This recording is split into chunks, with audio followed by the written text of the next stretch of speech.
A casino manager unlocked the doors at 6 a.m., flipped on the lights, and stared at a silent floor. No music. No cheers.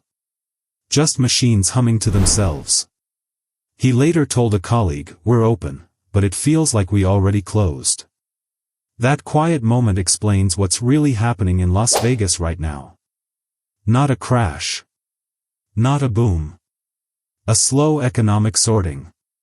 And insiders say many famous casinos will not survive it. This story is not about tourists disappearing overnight.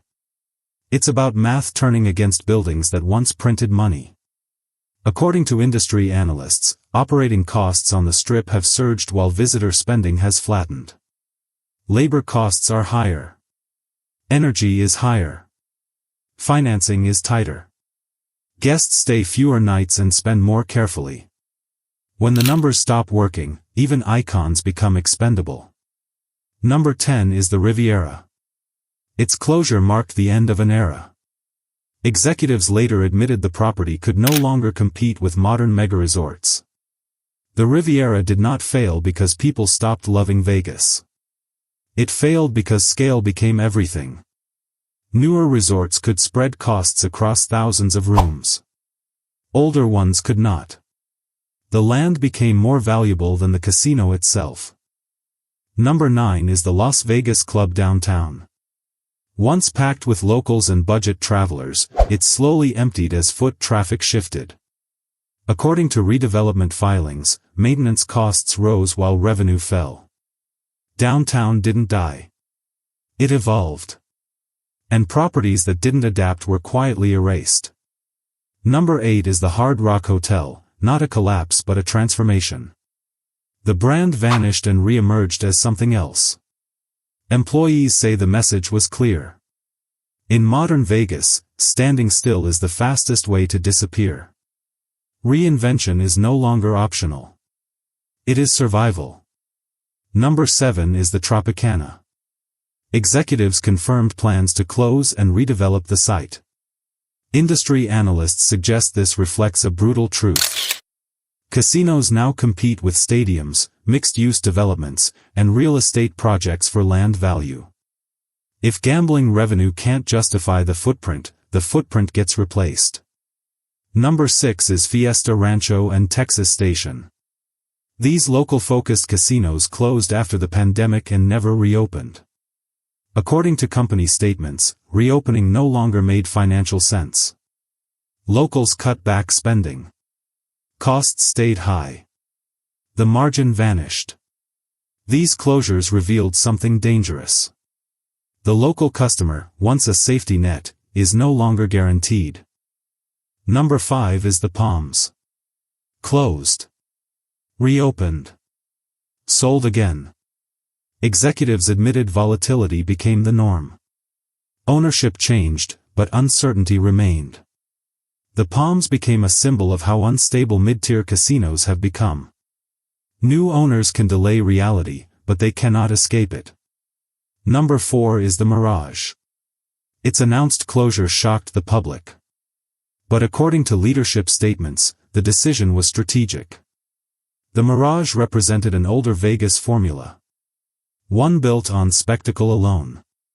Today, spectacle must generate measurable returns. Nostalgia no longer pays operating bills. Number 3 is Bally's, now transitioning into horseshoe branding. Another reinvention. Another admission. Executives say rebrands are cheaper than rebuilding from scratch. But even rebrands have limits. They buy time, not certainty. Number 2 is the Stratosphere, now the Strat. Still open. Still operating. But analysts warn its location and aging infrastructure place it under constant pressure. Employees say the challenge is simple. Attract guests far north on the Strip while controlling costs. Survival is possible, but not guaranteed. Number 1 is not a single casino.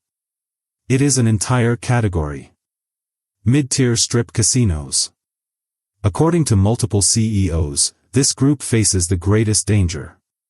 Too expensive to compete with budget properties. Too outdated to rival luxury resorts. Several executives reportedly warned that more mid-tier casinos will close, rebrand, or sell land within the next decade. So which icons die next? Executives avoid naming names publicly. But privately, according to industry insiders, the criteria is clear. Properties with high debt. Aging rooms. Weak food and entertainment revenue. Poor foot traffic. If multiple weaknesses overlap, the countdown begins. This is not about fewer tourists. Las Vegas still draws millions. The issue is how they spend. Visitors are more cautious. Resort fees frustrate them. Food prices shock them. Parking fees anger them. Employees hear it daily. Guests say they feel nickel-and-dimed. And that frustration shows up in spending patterns. According to economists, Vegas is facing a margin crisis. Revenue still flows, but costs rise faster. Profit shrinks. The solution used to be volume. More visitors fixed everything. But volume is no longer guaranteed. Remote work reduced business travel. International tourism fluctuates. Domestic travelers feel pressure at home. Executives say the city is entering a consolidation phase. Fewer casinos. Bigger operators. More centralized control. Smaller properties are liabilities. Land becomes an asset only if redeveloped. This is why closures don't look dramatic anymore. No bankruptcy headlines. No scandals. Just announcements. Rebrands. Demolitions. Press releases filled with words like optimization and alignment. But employees understand what those words mean. Less staff. Fewer shifts. Tighter budgets. Casino workers describe subtle warning signs. Sections closed on weekdays. Fewer live dealers. Machines left unrepaired longer. Promotions cut back. These are not accidents. They are signals. Executives know the next decade will be unforgiving. Interest rates matter. Financing matters. Construction costs matter. A casino that cannot modernize becomes dead weight. And dead weight gets cut. This doesn't mean Las Vegas is dying. It means Las Vegas is transforming aggressively. The city is choosing what survives. And history is not protection. The real story is not which casinos already closed. It's which ones are quietly being evaluated right now. Because according to industry leaders, the next closures will not shock insiders. Only the public. If this exposed the side of Las Vegas you never see in ads, like this video and subscribe to Economic Veogas. We uncover the real economics behind famous cities. And tell us in the comments, which Las Vegas casino do you think won't make it to 2035?